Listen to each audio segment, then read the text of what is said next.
नमस्कार मंडळी, माझं नाव सारिका जगताप. माझ्या युट्यूब चॅनल मध्ये सर्वांचं स्वागत आहे. मी ना आज तुम्हाला मटकीची सुक्की भाजी बनवून दाखवणार आहे.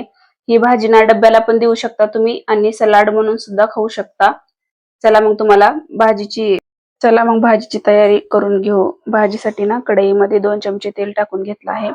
आणि तुम्हाला जर सलाड म्हणून खायचं असेल तर तुम्ही ना एकच पळी तेल टाकून घ्या. मी त्या 2 पळ्या तेल टाकून घेतलं आहे. थोड्याशा मोहऱ्या टाकून घेतल्या. मोहऱ्या तडतडल्या ना त्यामध्ये जिरे टाकून घ्यायचं आणि 2-3 ना कढीपत्त्याची पानं टाकून घ्यायची. आणि ना इथे 2 कांदे घेतले आहेत.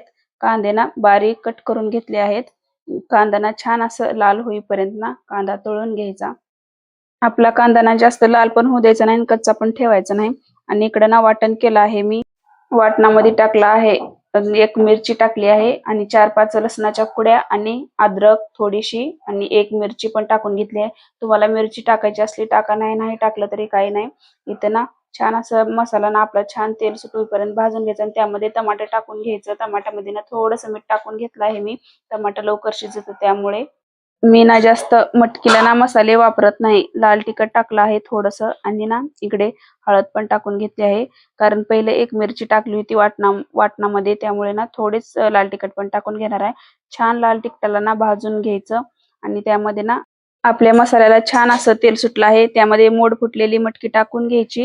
मटकी ना पहिलं कुकरला पण लावू शकता तुम्ही, पण मी ना इथं कच्चीच मटकी वापरली आहे सुक्या भाजीला.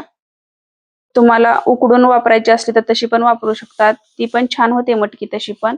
आणि इकडे ना थोडंसं शेंगदाण्याचं कूट पण टाकून घेणार आहे आणि कट करून घेतली आहे कोथिंबीर पण टाकून घेणार आहे. आणि कोथिंबीर शिवाय ना आपली भाजी अधुरीच असते.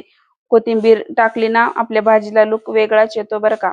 मटकी शिजण्यापुरतं ना थोडंसं गरम पाणी टाकून घेतलं आहे. थंड पाणी टाकायचं नाही. थंड पाणी टाकलं ना त्याची चव बिघडते. त्यामुळे ना गरम पाणीच टाकून घ्या मटकीमध्ये.